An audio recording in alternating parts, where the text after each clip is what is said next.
Morning. हम लोग पढ़ रहे हैं क्या चीज़, सारणी। सारणी में क्वेश्चन लगा रहे हैं, इनवर्स निकालना सीख रहे हैं ना। तो आव्यूह जो है युगपत समीकरण को आव्यूह विधि द्वारा क्या करना, हल करना हम लोग सीख रहे हैं। कल कुछ क्वेश्चन बताए थे, एक क्वेश्चन इस तरह का है। ऐसा भी क्वेश्चन अगर आ जाता है तो आप लोग कंफ्यूज ना होइएगा, ये भी आसानी है, ठीक है। तो इसको सबसे पहले अगर इस तरह का दिया हुआ है तो इसको हम लोग पढ़ के इसका समीकरण बना लिया जाए। ये समीकरण में क्या बोल रहा है, तीन संख्याओं का योग क्या है, 6 है ना। तो पहले हम लोग मान लेते हैं क्या चीज, माना तीन संख्या कौन कौन सी है, माना एक्स वाई तथा जेड।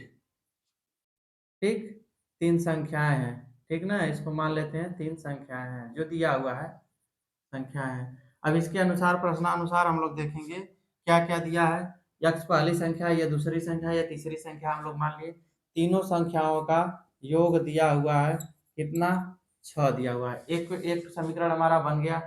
दूसरा बोला है कि हम, यदि हम, देखिए यहाँ पे हम लिखे हैं तो थोड़ा यहाँ दिख नहीं रहा था इसलिए नीचे लिख दिया है, ठीक।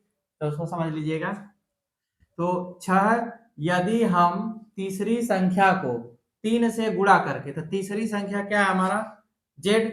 तीसरी संख्या को 3 से गुणा करके दूसरी संख्या में जोड़ दे तो दूसरी संख्या y है, तो हम लोग y प्लस तीसरी संख्या में 3 का गुणा करके जोड़ दें, तब है ना, जोड़ दें तो हमें 11 प्राप्त होता है। क्या प्राप्त होता है, 11। अगला समीकरण भी हमारा तैयार हो गया।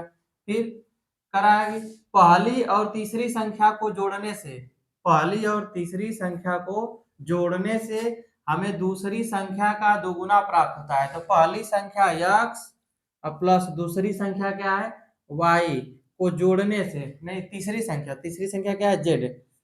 पहली संख्या और तीसरी संख्या को जोड़ने से हमें दूसरी संख्या का दोगुना प्राप्त होता है। क्या प्राप्त होता है, दोगुना प्राप्त होता है, ठीक। इसका बीजगणितीय निरूपण कीजिए। तो बीजगणितीय निरूपण हमने कर दिया और कह रहा है आव्यूह द्वारा, आव्यूह विधि द्वारा इस संख्याएं ज्ञात कीजिए, कि मतलब वो संख्याएं कौन कौन सी रही होंगी, ठीक है। इस समीकरण को हम लोग सही से लिख लेते हैं। ये वाला तो सही है, ये वाला भी। तो यहाँ देखिए कुछ नहीं है, तो हमको x plus Y plus Z के रूप में दिखना चाहिए, ठीक। तो जब भी हम लोग देखेंगे तो व्यंजक हमारा, अब यहाँ पे 0 गुणे x कर सकते हैं, प्लस हो जाएगा हमारा, यहाँ x भी हो गया। इसमें क्या नहीं दिख रहा है, y को इधर कर लीजिए, तो x plus Y, x minus 2y कर दीजिए, x minus 2y plus Z बराबर 0। अब हम लोगों को समीकरण प्राप्त हो गया। इसको 1 दे दीजिए, इसको नंबर 2 और इसको नंबर 3, ठीक। 3 समीकरण हो गया। अब हम लोगों को क्या करना, आव्यूह विधि से हल करना। अब हम ये सब मिटाने जा रहे हैं। क्वेश्चन का निष्कर्ष हम लोग लिख दिए कि हाँ ये क्या है, एक समीकरण जो है बीजगणितीय समीकरण बन चुका है। हमें जगह की जरूरत पड़ेगी इसलिए मिटा रहे हैं, ठीक। अब इसको क्या किया था, आव्यूह विधि से हल करने के लिए सबसे पहले हम लोग आव्यूह समीकरण लिखते हैं। आव्यूह को समीकरण के रूप में लिखते हैं कि नहीं लिखते हैं।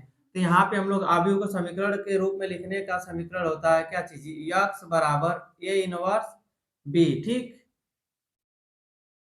ए जो होता है, ए इधर आता है वही आता है। तो ए बराबर हम लोग यहाँ पे लिख लेंगे क्या चीज, अभी हमारा बनेगा, दिख रहा है ना जी, 1 1 1 बन गया। फिर है आपका यहाँ पे 0 y वाला 1, इसके गुणांक लिखे जाते हैं ना, यहाँ पे 3, फिर यहाँ पे क्या है 1, फिर -2, फिर यहाँ पे 1, ठीक। ये हो गया। b बराबर हम लोग क्या लिखेंगे, b बराबर जो इस साइड का अचर होता है 6 11 0 हो गया। और x बराबर हमारा क्या होता है, X Y Z, X Y Z, यही होता है। इतना हो गया। अब हम लोगों को इसकी भी जरूरत खत्म हो गई। अब हम लोग इसको आव्यूह के रूप में लिख लिए, अब इसकी भी जरूरत क्या हो गई, खत्म हो गई। इतना समझ में आया। इसको भी मिटा दें, चलिए इसको भी मिटा देते हैं। अब ए इनवर्स है तो हमको क्या निकालना होगा, पहले डिटर्मिनेंट ए निकाल लिया जाए, ठीक। तो चलिए पहले डिटर्मिनेंट ए हम लोग निकाल लेते हैं। तो डिटर्मिनेंट ए निकाल लें। डिटर्मिनेंट ए निकालने का मतलब क्यों, क्योंकि हम लोग जब ए इनवर्स लिखेंगे तो 1 के determinant of A into adjoint of A, यहाँ पे हमको डिटर्मिनेंट ऑफ ए की जरूरत पड़ेगी, ठीक है। तो इसको निकाल लेते हैं। तो इसको 1 होगा, 1 1 कम 1 माइनस प्लस हो जाएगा, 2 तिहाई 6 माइनस 1 गुणा कर देंगे इसमें 0 माइनस 3 प्लस 1, इसको लेंगे तो ये हो जाएगा 0 माइनस 1। ठीक, इसको हल जब करेंगे तो आ जाएगा हमारा 6 1 7 माइनस यहाँ पे माइनस माइनस प्लस 3 और यहाँ पे माइनस 1, कितना आएगा 9, 7 3 10, कितना आएगा हमारा 9 आएगा। इतना सही है, ठीक है ना इतना तक। अब क्या करेंगे, हमको डिटरमिनेंट ये 0 के बराबर नहीं है, मतलब इसका इनवर्स निकल सकता है। ये कैसा है, ये व्युत्क्रमणी हो गया। अब हम लोग निकालेंगे इसका सहखंड, सहगुणनखंड। क्या निकालेंगे, सहगुणनखंड, सहगुणनखंड।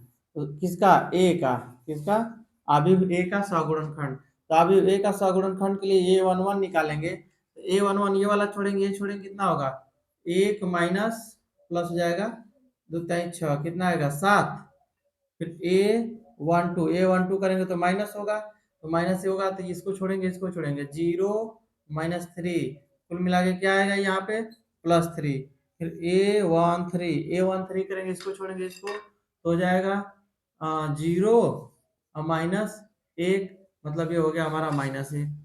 a21 इसको छोड़ेंगे, इसको छोड़ेंगे, एक एक कम एक, यहाँ पे माइनस होगा, एक एक कम एक, माइनस माइनस माइनस प्लस हो जाएगा, 2 एक कम 2। देख लीजिए, इसको जब लेंगे तो इसको लेंगे तो ये वाला छूटेगा, ये वाला छूटेगा, इसका इसमें गुणा होगा, इसमें इधर का गुणा होगा, ये हो जाएगा हमारा -3। a22 क्या होगा, प्लस होगा, तो इसको लेंगे तो ये वाला छूटेगा, ये वाला छूटेगा, एक एक कम एक, माइनस एक एक कम एक, बराबर क्या आएगा 0। फिर a23 निकाल दीजिए।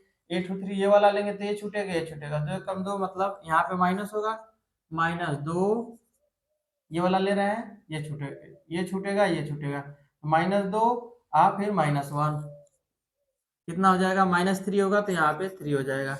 इतना हो गया, दिख रहा है, नीचे लिखे और यहाँ पे a31 निकालेंगे। a31 तो प्लस होता है, ये वाला लेंगे तो ये छूटेगा, ये छूटेगा, 3 एक कम 3 माइनस 1 कम 1, 3 माइनस 1 कितना आएगा 2।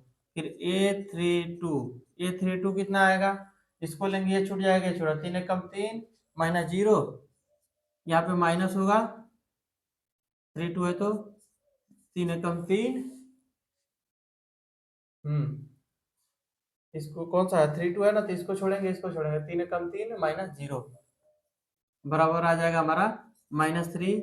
a33 लास्ट है, ये प्लस हो जाएगा, इसको जब लेंगे तो ये वाला छूटेगा, ये वाला छूटेगा, एक एक कम एक -0, तो एक एक कम एक -0 बराबर 1। हम लोग क्या निकाल लिए, इसका सहगुणनखंड निकाल लिए। अब सहगुणनखंड से प्राप्त, सहगुणनखंड से प्राप्त अवयव सी, ठीक, मान लेते हैं क्या है सी बराबर लिखते हैं हम लोग, नया अवयव जो बना है उसको लिख लेते हैं। क्या क्या बना है, 7 3 -1, फिर -3 0 3, फिर क्या बना 2 -3 1, मिलाओ, इतना आया है, फटाफट मिलाओ, ठीक, ये हो गया। अब हमको किस चीज की जरूरत पड़ेगी, इसी का एडजॉइंट ऑफ ए निकालेंगे। एडजॉइंट ऑफ ए निकालेंगे तो सी का क्या होता है, ट्रांसपोज होता है, तो सी का ट्रांसपोज यहाँ पे लिख दीजिए, क्या हो जाएगा 7 3 -1 -3 0 3 2 -3 1, ये हो गया। अब हम लोग ए इनवर्स निकाल देंगे।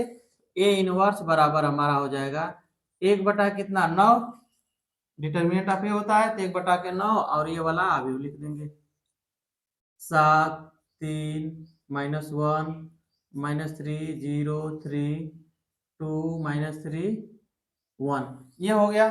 अब हम लोग क्या करेंगे, ये वाला फार्मूले का यूज करेंगे, तो फार्मूले का यूज करिए,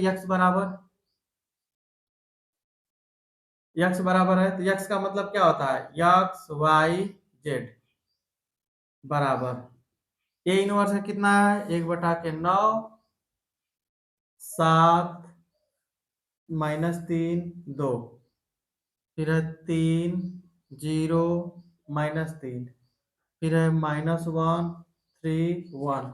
बी का मान क्या है 6 11 0। चलिए इसको हल कर दीजिए। पहले इसका गुणा कर लेते हैं यहाँ पे, तो गुणा करिए क्या क्या हो रहा है। 7 का गुणा 6 में करेंगे, 7 6 का 42, -11 का करेंगे तो 11 तिया 33, ठीक। 2 का करेंगे इसमें तो 0 हो जाएगा। फिर 3 का करेंगे, 3 6 का 18 प्लस 0 प्लस 0, ठीक।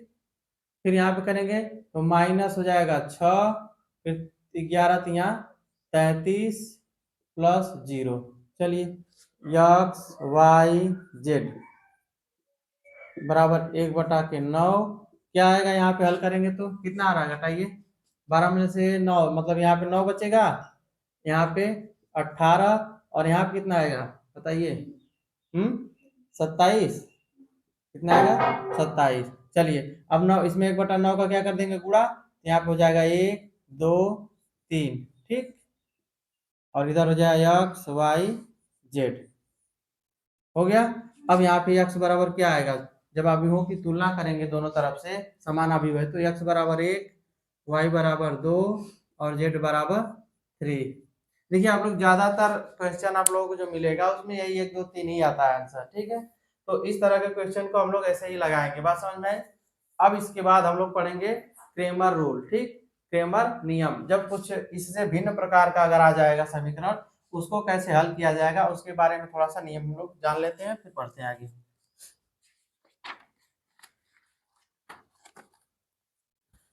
इसको मिटा दिया जाए। क्रेमर रूल में हम लोग समीकरण को ही हल करते हैं, इससे थोड़ा सा भिन्न तरीका होता है, उसमें भी हम लोगों को एक्स वाई जेड का मान निकालना होता है। बस क्या हुआ, उसमें एक दिक्कत आता है आप लोगों को, असंगत और संगत, उसमें डी का मान निर्भर करता है। उसमें ना जो डिटर्मिनेंट है उसको हम लोग दर्शाते हैं एक्स वाई जेड के गुणांकों को, तो हम लोग लिख देते हैं क्या चीज, क्रेमर रूल। यहाँ पे लिखेंगे हम लोग, यहाँ दिख रहा है ना जी, क्रेमर नियम दिख रहा है। क्रेमर नियम, क्रेमर नियम की जरूरत क्यों पड़ी थी, जब रैखिक समीकरण को हम लोग हल करेंगे तो उसका मान अगर निकालने में दिक्कत होती है कभी, ठीक। जैसे शारीरिक डिटर्मिनेंट ऑफ ए का मान 0 हो जाता है, तब हम लोग कहते हैं कि कितना मान होगा। अगर हम लोग डिटर्मिनेंट ऑफ ए निकाले, फिर उसके बाद D X D Y D Z निकालने सब 0 हो जाता है, तो उसके मान असंगत होंगे संगत होंगे, इस तरह के नियम होते हैं। तो सबसे पहले नियम में उसमें हम लोग क्या करेंगे, जब भी कोई समीकरण दिया रहेगा उसको क्या करेंगे, डी से प्रदर्शित करेंगे। क्या करेंगे, डी से प्रदर्शित किया जाएगा। कोई समीकरण अगर दिया हुआ है, मान लीजिए दिया है a1x plus b1y plus c1z बराबर, दो ही क्रम का ले लीजिए समझने के लिए। यहाँ पे मान लीजिए एक दे दिया है, फिर a2x प्लस b2y बराबर 3, हमने दो क्रम का ले लिया। तो सबसे पहले डी लिखेंगे तो इनके गुणांकों को लिख देंगे, क्या लिख देंगे a1 और b1 a2 b2, इस तरह का सबसे पहले प्रक्रम यही करेंगे। जब समीकरण आपको दिया रहेगा, ठीक, तो सबसे पहले हम उसको इस प्रकार लिखेंगे डी के बराबर। उसके बाद ये वाला जो होता है ये अचर होता है, इसको बोला जाता है अचर पद। क्या बोला जाता है, अचर पद ना।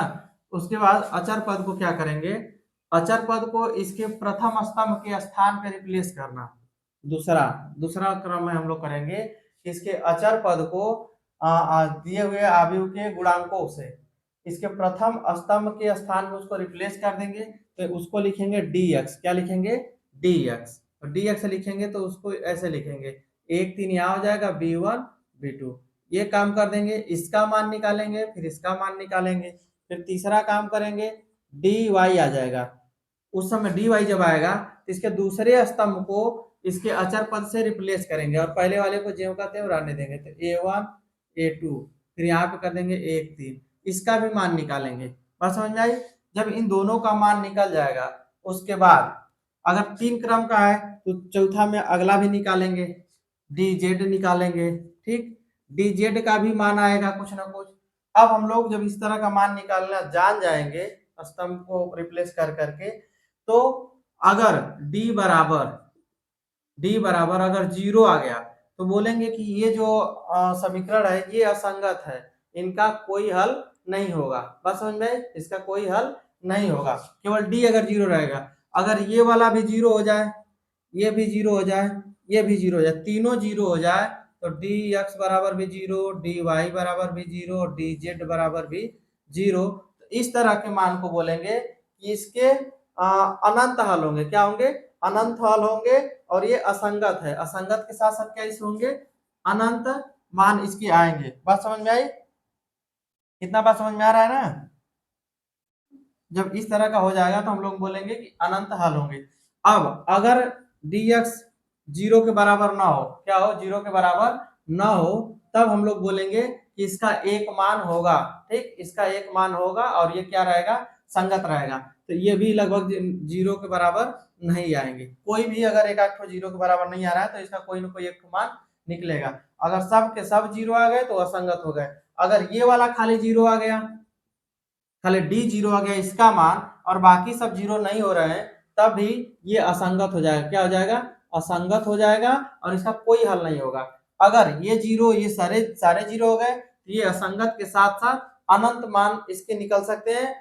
हल हो भी सकता है और नहीं भी हो सकता है, ये जरूरी नहीं है। बस समझ में, असंगत होने के साथ साथ अगर ये भी 0 बन रहे हैं तो अनंत हल हो भी सकते हैं या कोई हल भी नहीं हो सकता है। ये दोनों कंडीशन इसमें आते हैं। वो क्वेश्चन पर डिपेंड करेगा कि कैसा क्वेश्चन है। तो क्रेमर रूल समझ में आया? सबसे पहले जो भी आपको समीकरण दिया रहेगा उसको डी, उसके गुणांकों को डी के रूप में इस तरह लिखेंगे। फिर उसके प्रथम स्तंभ को उसके अचर पद से रिप्लेस करेंगे, द्वितीय पद को फिर अचर पद से रिप्लेस करेंगे, तृतीय पद को। जैसे जैसे उसके पद को रिप्लेस करते जाएंगे, dx dy dz करते जाएंगे। प्रथम को रिप्लेस करेंगे तो dx, द्वितीय करेंगे तो dy, तृतीय करेंगे तो dz से लिखा जाएगा। बात समझ में? उसके बाद जब इसका यहां तक आ जाएंगे, इसको देख लेंगे। अगर हल निकलेगा, अगर कोई एक हल होगा तो x बराबर करेंगे dx बटा के d, y बराबर करेंगे dy बटा के d, और z बराबर करेंगे dz बटा के d। इस तरह निकलेगा। अगर दो क्रम का रहेगा, मतलब 2 गुणे 2 का, तो dx बटा के d और y बराबर dy बटा के d। इस तरह इसका मान निकाला जाएगा। कब निकलेगा? जब ये 0 के बराबर नहीं रहेगा, तब कहेंगे कि ये असंगत नहीं है, ये संगत है, इसका मान निकलेगा। कंसिस्टेंसी और इनकंसिस्टेंसी। ठीक, चलिए यहाँ पे हम लोग क्या करेंगे, एक क्वेश्चन लेके देखते हैं। क्वेश्चन के माध्यम से समझाएंगे तो आप लोगों को बेहतर समझ में आ जाएगा।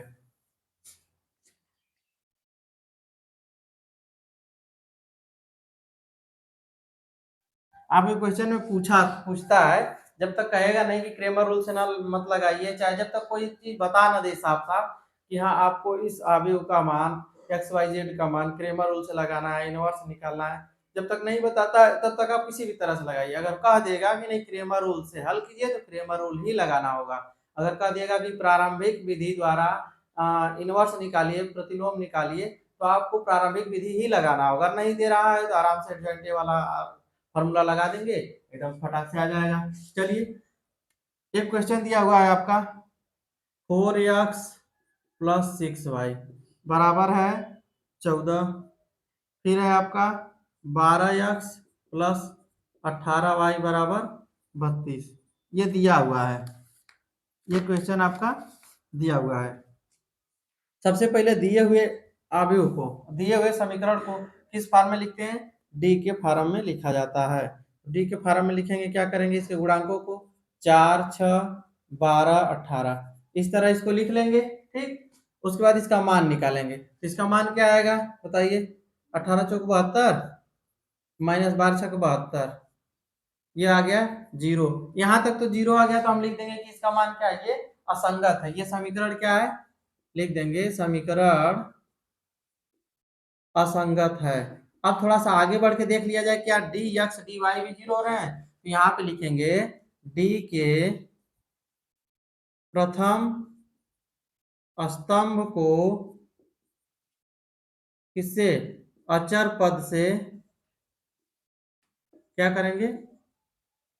अचर पद से बदलने पर। बदलने पर चाहे रखने पर उसके स्थान पे तो रख रहे हैं। तो यहाँ पे जब उसको प्रथम स्थान पे रखेंगे तो इसको बोलेंगे dx, क्या बोलेंगे dx। तो यहाँ पे कितना हो जाएगा 14 और यहाँ पे 32, ये 6 और 18, इसको हल कर दीजिए कितना आ रहा है बताइए। 252 माइनस 192 कितना आएगा इसका मान 60 आ रहा है। ये जीरो नहीं है, बात समझ में, ये जीरो नहीं है। डीवाई भी निकाल दिया जाए, चलिए डीवाई भी देख लेते हैं। तो डीवाई कितना आएगा, डीवाई के लिए दूसरा स्तंभ इसका क्या करेंगे, इसी तरह लिखेंगे डी के द्वितीय स्तंभ के अचर पद को बदलने पर, किससे बदलने पर, अचर पद से। जो इसमें अचर पद रहता है हम बता दिए कि इससे बदलना रहता है। तो डीवाई बराबर करेंगे तो आपका 4 12 और फिर यहाँ पे 14 32, बोलिए कितना आएगा 128, 4 दूना के 8, 4 तेई 12, इधर बच्चों को 48, 12 कम 12 4 16, कितना आएगा माइनस की प्लस, हाँ माइनस आएगा 40। ये भी जीरो के बराबर नहीं है, तो ये दोनों जीरो के बराबर नहीं है, मतलब हमारा नियम ऐसे है डी बराबर जीरो हो गया, D X does not equal to zero, D Y does not equal to zero. इस बराबर नहीं है तो इस निकाय का कोई हल नहीं होगा। क्या होगा, इस निकाय का, पहले तो यह संगत हो गया और ये जीरो हो गया, तो आप देखिए क्यों नहीं इसका मान हल होगा, क्यों इसका हल नहीं होगा, क्योंकि जब हम x बराबर करेंगे तो dx बटा के d करेंगे, तो d का मान जो है, dx का मान लो कुछ 40 50 कुछ भी आ गया, क्या चीज, मान लो 40 आ गया, -40 बटा के जीरो करेंगे, तो क्या जीरो को भागा देना आता है, नहीं। तो इसीलिए ये सब इस तरह के हो जाएंगे, फाइनाइट बोला जाता है कि अनंत है चाहे अपरिभाषित है। तो इसीलिए पहले ही बोल दिया जाता है कि अगर इस तरह का वैल्यू आया आपका तो हम लोग बोलेंगे कि ये d बराबर जीरो जैसे ही हुआ बोल देंगे कि यह असंगत है। फिर उसके आगे देखेंगे अगर वो जीरो के बराबर नहीं हुआ तो बोल देंगे कि इसका कोई हल नहीं है, तो लिखेंगे असंगत है, लिख दिए है ना असंगत, हाँ असंगत तो लिखे हैं। अब यहाँ पे लिख देंगे इसका कोई हल नहीं होगा, क्या चीज, इसका कोई हल नहीं है, ठीक ना, इसका कोई हल नहीं है। बात समझ में आई। इस तरह का क्वेश्चन को हम लोग ऐसे हल करके इस तरह लिख देंगे। ये आपका छोटा क्वेश्चन था, एक दो तीन, 2 नंबर या तो 3 नंबर में आएगा, ठीक है। तो चलिए अगला क्वेश्चन देखते हैं। अगला क्वेश्चन एक है उसको देख लिया जाए, जय कंडीशन है उसके हिसाब से सबको देख लिया जाए, ठीक ना, जिसमें अनंत हल है उसको भी देख लिया जाए। क्या हुआ, गलत नहीं ना है, चलो समझ में आया ना। चलिए आगे हम लोग देखते हैं। अगला क्वेश्चन क्या लिखा है भाई, अगला क्वेश्चन दिया हुआ है x प्लस वाई बराबर 5 और दिया हुआ है, कहाँ गया जी, 2x+2y बराबर 10, 2x+2y बराबर 10, ये दिया हुआ है। ये समीकरण 1 हो गया, ये समीकरण 2। अब क्या करेंगे, इसको भी d बराबर लिखेंगे, ठीक, इसको लिखेंगे आव्यूह समीकरण द्वारा उसके गुणांकों के गुणांक लिखने पर, ठीक है, एक्स वाई जेड के गुणांकों को लिखने पर, 1 1 2 2, ठीक। इधर ये वाला अब इसको हल कर देंगे, क्या होगा, 2 1 कम 2, 1 2 1 कम 2, कितना आया 0, तो डी हमारा 0 हो गया। अब हम लिखने नहीं जाएंगे कि प्रथम स्थान के स्थान बदलने पे द्वितीय स्तंभ को अचर पद से बदलने पे, तो इसको लिखेंगे डी एक्स बराबर, क्या चीज लिखेंगे, डी एक्स बराबर, क्या करेंगे, पहले को बदल देंगे 10 1 2, देखिए क्या आ रहा है 10 -10, ये भी 0 हो गया। तीसरे को चेक कर दिया जाए डी वाई को, तो क्या होगा 1 2 5 10, कितना होगा 10 -10, ये भी 0 हो गया। तो हम देखेंगे ये तो क्या चीज है, असंगत है, क्या है, निकाय असंगत है, असंगत, असंगत है, ठीक। तो डी बराबर 0, डी एक्स बराबर 0, इसके कितने सब 0 हो गए, तो इस तरह जब 0 हो जाते हैं तो क्या बोलते हैं, इसके कितने हल होंगे, अनंत हल होंगे, कितने, इसके अनंत, अनंत हल होंगे, ठीक। कैसे होंगे अभी देखा जाता है। अब देखिए जो समीकरण है, ठीक ना, जब इस तरह के अनंत हल इसका होता है तो हम लोग y बराबर मान लेते हैं, क्या करते हैं, y बराबर मान लिया जाता है, ठीक ना। हम लिखेंगे यहाँ पे y बराबर चाहे x बराबर y बराबर अगर k मान लेंगे, क्या चीज k मान लेंगे तो इसमें मान आ जाएगा।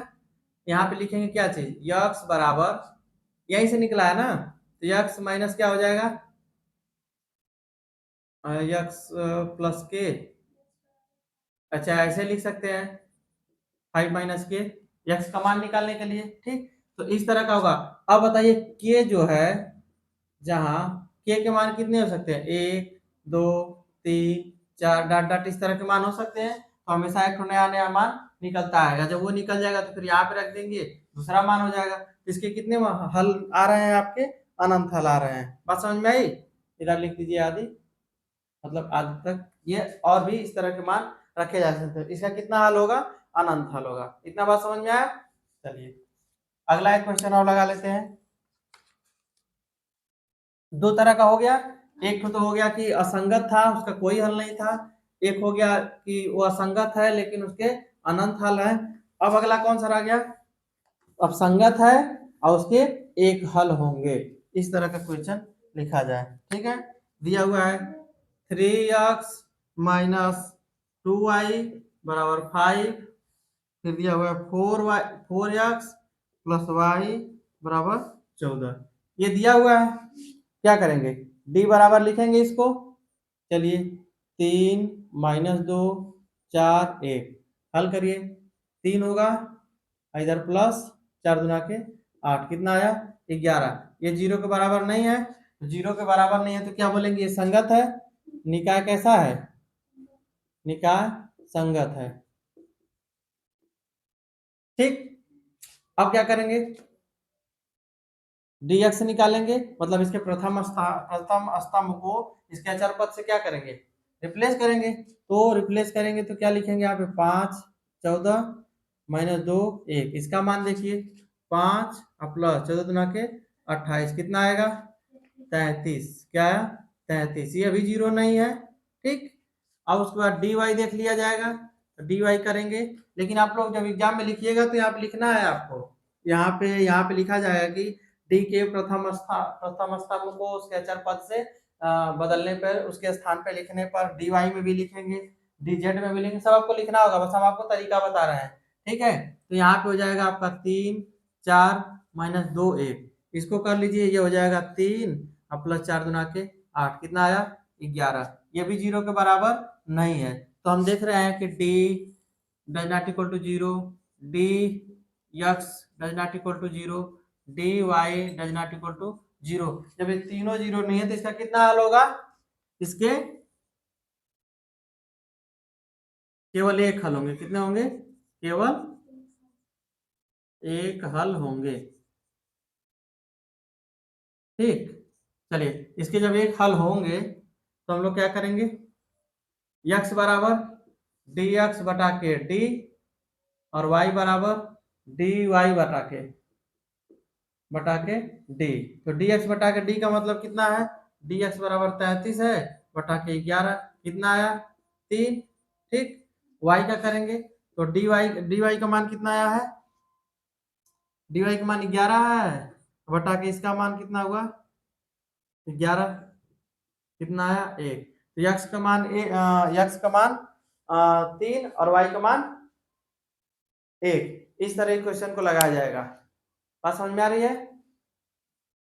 चलिए एक आध क्वेश्चन और लगा दिया जाए, आज हम इसको खत्म करेंगे। आज के बाद हम आपको सारणी नहीं बताने जाएंगे, अगर आपको नहीं समझ में आएगा तो आप कमेंट में लिख दीजिएगा, तो एक क्लास फिर ले लेंगे क्वेश्चन का। केवल आप जितना आपका नियम था अभी का सारणी का सबने हम बता दिया है। ठीक है, अब बस आपको क्वेश्चन लगाना है, तो आप बस क्वेश्चन लगाते रहिए। एक क्वेश्चन और करा दे रहे हैं, 3 × 3 क्रम का भी एक करा दे। तो हमने 3 नियम बताए, तीनों नियम को हमने एक एक क्वेश्चन करके देख लिया है। जिसमें पहला था, क्या हुआ जी, कहाँ डी वाई है ना,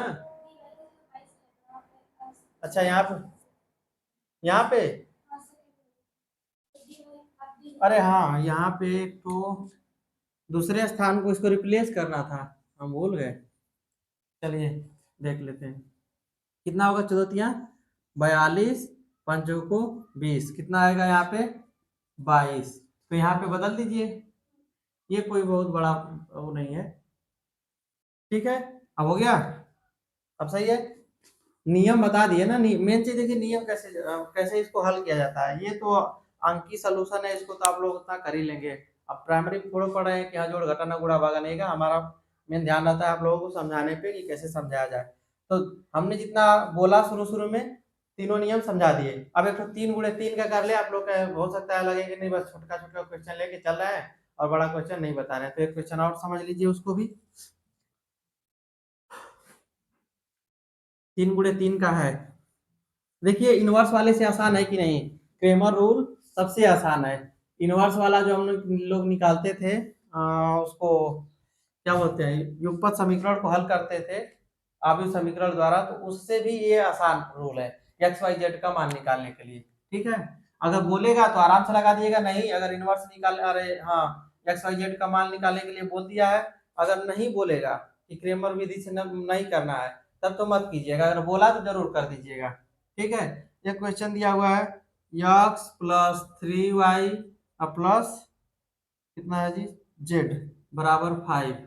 उसके बाद है दूसरा 2x minus x plus 3z बराबर 4।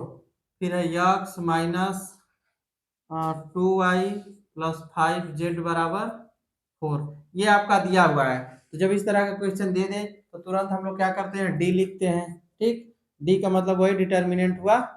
डिटर्मिनेंट में सबका गुणांक लिखा जाता है। 3 1, यहाँ पे 2 -1 3 1 -2 5 हो गया। इसका मान निकाल लेते हैं तुरंत। कितना करेंगे, कितना होगा -5 प्लस 6। ठीक, -3 ये वाला लिए इस तरह, तो 5 गुना के 10 -3, फिर +1 इसको लेंगे इसको, तो 2 गुना 4 -4 प्लस 1। ठीक है, तो यहाँ पे कर लीजिए कितना आएगा 1।